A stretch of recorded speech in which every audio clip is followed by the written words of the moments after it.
বিকাশিত হব। কথা ঠিক না? কি সম্পর্কে ভাই? নামাজ।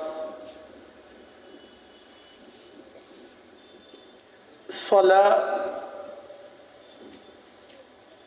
আমরা আদায় করি, নামাজ আদায় করি, আবার অনেকে আদায় করি না। কেউ তো বেঈমান হিসাবে নামাজ আদায় করে না, যেমন কাফের বেঈমান মুশরিক নামাজ আদায় করে না। আবার কিছু মানুষ আছে যারা দাবি করে মুসলমান, কিন্তু বিভিন্ন পীর ফকিরের ভণ্ডদের বয়াত হওয়ার কারণে, মুরিদ হওয়ার কারণে তারা বলে আমাদের নামাজ লাগে না। এরকম কিছু ভণ্ড আছে কি নেই? তারা বলে বাহ্যিক নামাজের কোনো প্রয়োজন নাই, বিতর্কত দেলে দেলে নামাজ পড়লে যথেষ্ট হয়ে যায়। আবার কেউ তো আছে নামাজের বাহ্যিক নিয়ে আলোচনা করি, নামাজের রূপ নিয়ে আলোচনা করি না। যেরকম সারাদিন কিভাবে হাত তুলবো, কিভাবে হাত বাঁধবো, কিভাবে দাঁড়াবো, কিভাবে রুকু করব, কিভাবে সাজদা করব, এইটা নিয়েই আলোচনা করি। কিন্তু নামাজের মধ্যে খুশু এবং হুজুরি কলব আছে কি নাই, আল্লাহর ধ্যান খেয়াল আছে কি নাই, এই চিন্তা অনেকের মধ্যেই নাই। দেখেন যারা নামাজ পড়েন না, নামাজ না পড়লে ডাইরেক্ট জাহান্নাম। নামাজ না পড়লে, হ্যাঁ, মা সালাকাকুম ফি সাকার ক্বালু লাম নাকু মিনাল মুসাল্লিন। সাকার, 7টা জাহান্নামের একটা জাহান্নামের নাম সাকার। হাবিয়া, হুতামা, জাহান্নাম, জাহিম, সাকার। একটা জাহান্নামের নাম কি ভাই? সাকার নামীয় জাহান্নামে থেকে প্রশ্ন করা হবে তোমাদেরকে কোন জিনিস এই কঠিন জাহান্নামে নিয়ে আসছে। এখানে আসছো কেন? এই কঠিন জায়গায় এখানে কেউ আসে? কি করছো দুনিয়াতে? এখানে আসছো কেন? কি কারণে আসছো? বুঝাতে পারিনি। যেরকম জেলে যদি কোনো মানুষ নতুন ভাবে যায়, জেলার বা যারা জেলে থাকে তারা প্রশ্ন করে ভাই কি হয়েছে, কেন আসছো, অপরাধটা কি, তোমার কোন অপরাধের কারণে জেলে আসছো, এরকম বলে না? ঠিক সাকার নামী অপরাধী থেকে প্রশ্ন করা হবে কোন কারণে জাহান্নামে আসছো। মা সালাকাকুম ফি সাকার ক্বালু, জাহান্নামের প্রশ্নের জবাব দিবে লাম নাকু মিনাল মুসাল্লিন, আমরা দুনিয়াতে নামাজ পড়তাম না। কি পড়তাম না? তা নামাজ না পড়া ডাইরেক্ট, ইনডাইরেক্ট না, ডাইরেক্ট। মা সালাকাকুম ফি সাকার ক্বালু লাম নাকু মিনাল মুসাল্লিন, আমরা নামাজ পড়তাম না। নামাজ না পড়া ডাইরেক্ট জাহান্নামে যাওয়ার কারণ।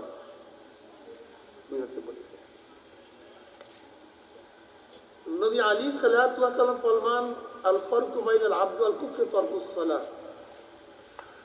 মুমিন এবং কাফিরের মধ্যে পার্থক্য, মুমিন নামাজ পড়ে, বেঈমানরা নামাজ পড়ে না। মুমিন আল্লাহর সামনে দাঁড়ায়, বেঈমান আল্লাহর সামনে, মুমিন আল্লাহর সামনে নত হয়ে রুকু দেয়, বেঈমানের রুকু। মুমিন তার 4 আঙ্গুল কপাল সেজদায় ঠেকাইয়া মাওলার কুদরতি পায়ের মধ্যে সেজদা করে, বেঈমানের সেজদা। এক কথায় মুমিন নামাজ পড়ে, বেঈমানও নামাজ। নবী আলাইহিস সালাতু ওয়াস সালাম নামাজ তরফকারীকে বেঈমানের সাথে তুলনা করছেন, আর আল্লাহ পাক রব্বুল আলামিন নামাজ না পড়াকে ডাইরেক্ট জাহান্নামে যাওয়ার কারণ সাব্যস্ত করছেন। এখন বুঝেন তো নামাজের অবস্থাটা কি? নামাজ পড়া দরকার, নামাজ পড়া দরকার। আসসালাতু মিফতাহুল জান্নাহ, নামাজ জান্নাতের চাবিকাঠি। আল্লাহ পাক আকিমুস সালাহ, নামাজ কায়েম করো। নামাজ কায়েম করতে আল্লাহ পাক নির্দেশ করেছেন। এখন নামাজ কিভাবে পড়ব, কোন ভাবে পড়ব? নবী আলাইহিস সালাতু ওয়াস সালামের কাছে জিবরাইল আলাইহিস সালাতু ওয়াস সালাম প্রশ্ন করছেন, আমার ইহসান ইয়া রাসূলুল্লাহ। হাদিস জিবরাইল সিয়াসাতের হাদিসের কিতাবের মধ্যে, বুখারীর মধ্যে, মুসলিমের মধ্যে কিতাব হাদিস আসছে, খুব দামি হাদিস। প্রশ্ন করছেন আমার ইহসান ইয়া রাসূলুল্লাহ, ইহসান কি জিনিস? নবী আলাইহিস সালাতু ওয়াস সালাম বললেন আন তা'বুদাল্লাহ কাআন্নাকা তারাহু ফাইন লাম তাকুন তারাহু ফাইন্নাহু ইয়ারাক। তুমি এমন ভাবে ইবাদত করো মনে হয় যেন তুমি আল্লাহকে দেখতেছো।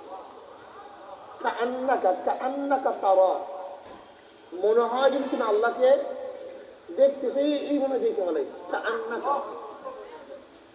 যদি সেই হালাত পয়দা না হয়, খেয়াল করে মাওলা তোমাকে দেখতেছে। খুব ভালো মতো বুঝবেন। ওয়ামাল ইহসান ইয়া রাসূলুল্লাহ, জিবরিল আলাইহিস সালাতু কি প্রশ্ন করছে, ইহসান কি জিনিস ইয়া রাসূল, ইহসান কি জিনিস?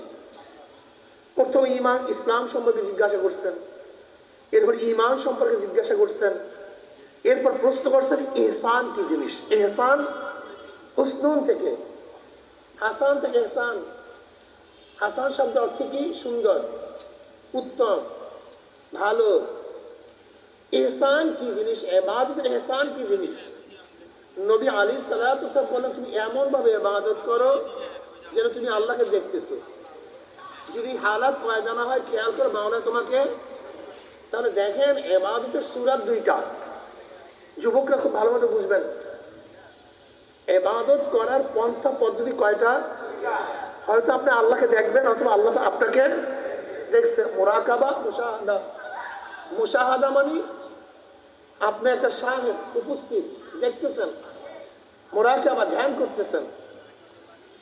তাহলে দেখেন নামাজের সূরা দুইটা, এখন আল্লাহকে দেখছেন অথবা আল্লাহ আপনাকে দেখতেছে। এর বাহিরে ইবাদতের দ্বিতীয় কোনো সূরাত নেই, দ্বিতীয় কোনো পন্থা ইবাদতের। ইবাদত শব্দ কি? ইবাদত শব্দ আসছে কোথার থেকে? ইবাদত শব্দ আসছে আত-তরিকুল মুআব্বাদ। আত-তরিকুল মুআব্বাদ, তরিকুল মুআব্বাদ বলা হয় পদদলিত রাস্তা। যেই রাস্তার মধ্যে আমরা হাঁটি তাকে কি বলা হয়? আত-তরিকুল মুআব্বাদ, পদদলিত রাস্তা, সেখান থেকে ইবাদত। তার অর্থ হলো এই, আবেদ ইবাদতের সময় নিজেকে সবচেয়ে ছোট মনে করে। আবেদ ইবাদতের সময় সবচেয়ে নিজেকে ছোট মনে করে যে আমি কিছু না। এজন্য আবেদের সর্বশ্রেষ্ঠ জায়গা হলো কপাল।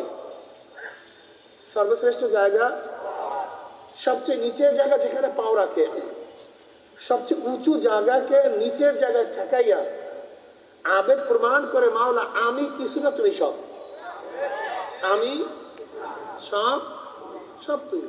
আমি কিছু না, আমি তোমার গোলাম, তুমি আমার মালিক।